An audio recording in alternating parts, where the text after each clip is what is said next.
Hi, it's Dwyer, gamblersadvisory.com.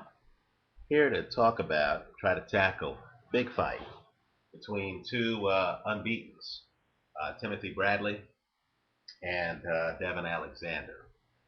Before I do that, let me do some housekeeping. A few days ago, I put up a video on Manny Pacquiao versus Sugar Shane Mosley, in which I said that your base bet should be the over and that it should be straddled against Mosley by KO. Since then, the gates have opened. The Pacquiao Nation has literally caused that video to get more than 1,000 hits a day. I've tried to respond to some of the comments. You'll see my comments on the comment section of the video. Many people have said I'm wrong. They say they believe that Pacquiao will win the fight by unanimous decision. Multiple comments. Comments are still up on YouTube. Just understand that Manny Pacquiao right now for that fight is minus 700 favorite at the MGM Grand as we speak. Online sportsbooks in the UK have him anywhere from minus 800 to a 10 to 1 favorite, minus 1,000, right? Now, with these videos, understand the terminology. Manny Pacquiao by unanimous decision is actually part of the over. In other words, you would actually win on the over if Manny Pacquiao wins the fight by decision. Not only that, you would do so at substantially better odds, even money, substantially better odds than you would get just picking Manny Pacquiao to win the fight. Let's just go through it quickly. I want to make sure people understand what an over is.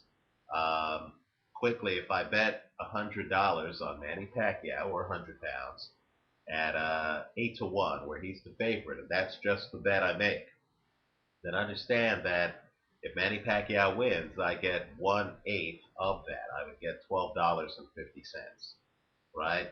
Now, if you were to do my recommended play and Manny Pacquiao wins by decision, let's say you were to bet $80 on the over and $20 on Shane Mosley by KO, understand that if Manny Pacquiao were to win the fight by decision, you would win 80 minus 20, $60. In other words, you would literally collect more than 4 times the amount you would get simply taking Manny Pacquiao to win the fight.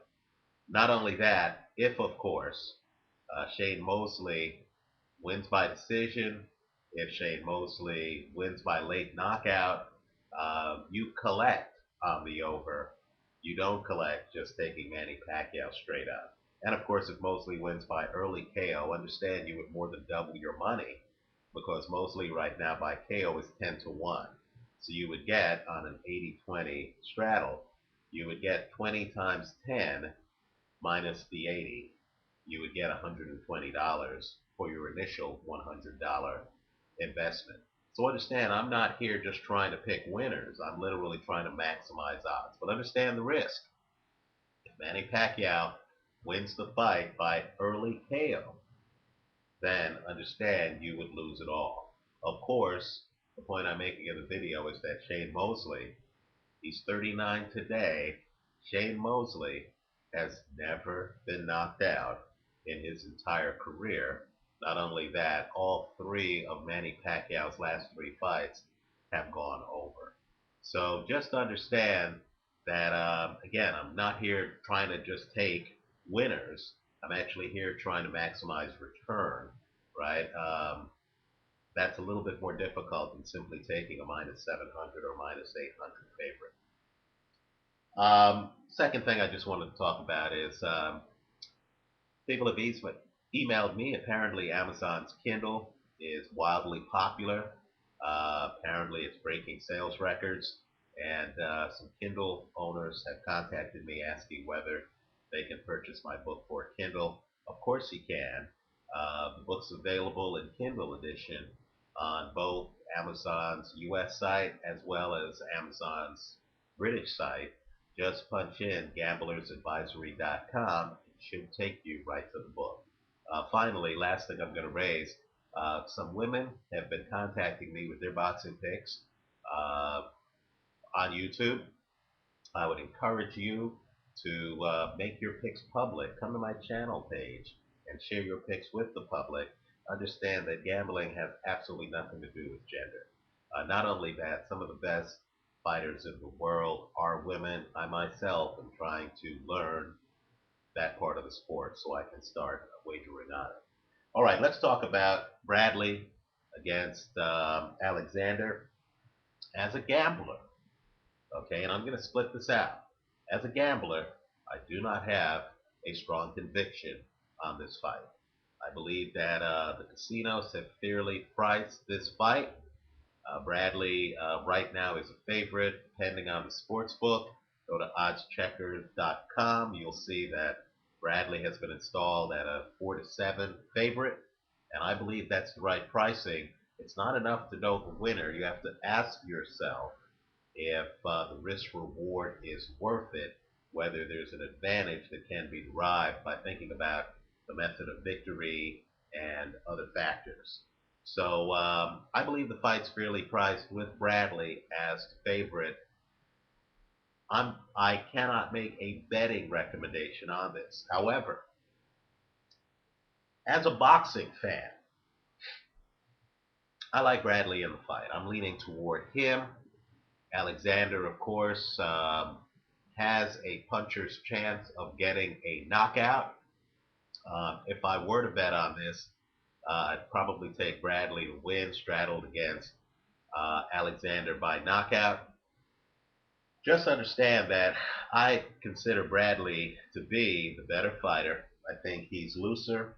I think he's more fluid. I think he has more stamina.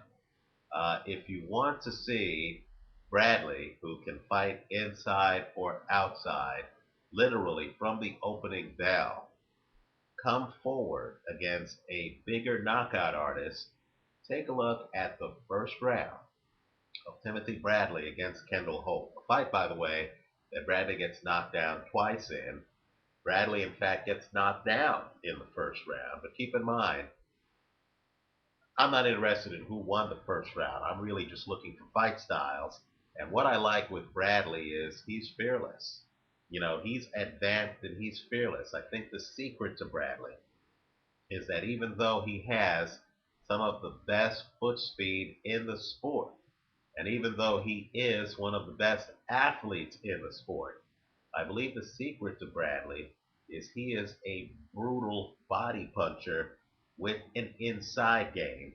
Take a look at that Kendall Holt fight. You're going to see a couple of things. Bradley comes in on Holt, who's taller, who is the knockout puncher in the fight. From the opening bell, Bradley's coming forward and he's trying to take out Kendall Holt's ribcage. And it's very impressive to see. I know the knock on Bradley is that he doesn't have one punch knockout power. All I'm saying to you is that Timothy Bradley compensates for that by having some very advanced skills. Now, if you want to see him come forward, take a look at the first round of that Kendall Holt fight. Not only that, when he gets knocked down in that round, understand Alexander has never been down, right? Never. So we don't know how Alexander will respond if he gets knocked down.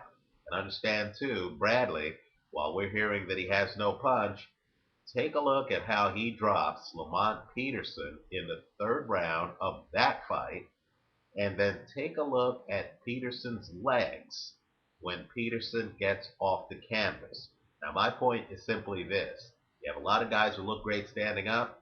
When they get knocked down, they fall apart. They don't even know how to hold on. Take a look at Ricky Hatton against Floyd Mayweather. When he gets dropped, when he gets up, Hatton's practically finished. He's ready for that second knockdown. Timothy Bradley gets knocked down by Kendall Holt, right? And arguably the biggest fight of his career up until that point. And Bradley is so mentally tough that he gets up. Just watch his interaction. It's a rough knockdown. Watch his interaction with the referee. then watch what Bradley does after he gets up. Doesn't even try to hide. He's so confident in skill that he literally tries to come back inside on Kendall Holt. Also, Lamont Peterson, I would encourage people to compare and contrast Timothy Bradley's demolition of Lamont Peterson, where Bradley openly is fighting inside. Right? He's openly fighting inside. Now keep in mind, Alexander has a great uppercut. Take a look at how Bradley is so skilled that when Bradley is holding Lamont Peterson inside, he has his head off at the side. In other words, Peterson can't even hit Bradley with an uppercut if he wanted to. Right? Also, we talk about head movement, and Bradley has some of the best head movement in the sport. I believe Alexander needs to land his jab to be effective, right? Alexander's much more predictable than Bradley. He's not fluid. Bradley looks like he's a jazz musician, right? Bradley's changing the script. He has all the skills. He just decides on the fly how he's going to ad lib the melody, right? That's not Alexander. Alexander is tight. He's predictable. He comes at you. He throws his jab. That tightness drains his stamina. I know I predicted that Alexander would beat Juan Urango. All I can say is he was fortunate to get that knockout because I thought Urango was starting to walk him down. I don't believe Alexander beat Andre Kotelnik, right? He needs to land that jab to set up the uppercut, to set everything up. And all I'm saying is, with Timothy Bradley's head movement, with Timothy Bradley's high boxing IQ, I don't think Bradley is going to let Alexander land that jab. You'll know if I'm right in the very first round because Alexander has to come out and throw that jab in the first round. He has to. And you'll be able, just watching that interaction, will the jab land on Bradley? If the jab doesn't land on Bradley, I believe Alexander is going to be in trouble. So Bradley, who wants to fight the very best. Understand that Bradley was signed to fight Marcus Maidana, right? Bradley wants to fight Floyd Mayweather. He wants to fight Amir Khan. Understand, this guy has that Jean Pascal, Evander Holyfield Warriors mentality. A lot can be said about Timothy Bradley. You cannot say that Timothy Bradley doesn't take on all comers. Now he's fighting unbeaten Devon Alexander. I think Bradley's chomping at the bit in this fight. I expect Alexander to miss with his jab.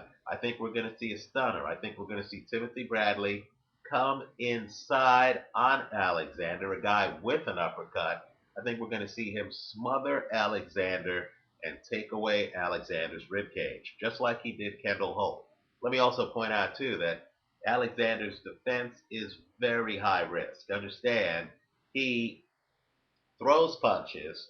Then when you come inside on him, he, like Jack Johnson, like Ali, like Vitaly Klitschko, he just leans back so that your punch will miss him, right? It comes up on him and then miss him. He times it. Here's the problem.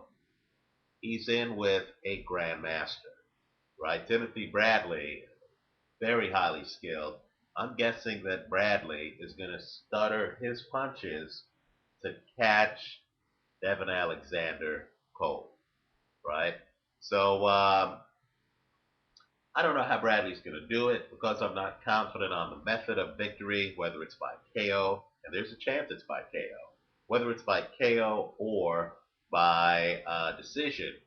I'm just not sure. And given the odds of 4-7, Bradley being favored, I don't see where the casinos have mispriced this. Keep in mind, gambling is all about finding casinos' mispricings so you can skew the risk reward in your favor. So, as a fan, I like Timothy Bradley to win this fight. As a gambler, I'm going to stay on the sidelines. Let me know what you think. Leave your comments for me here on YouTube. Also visit us at gamblersadvisory.com. Thanks for watching.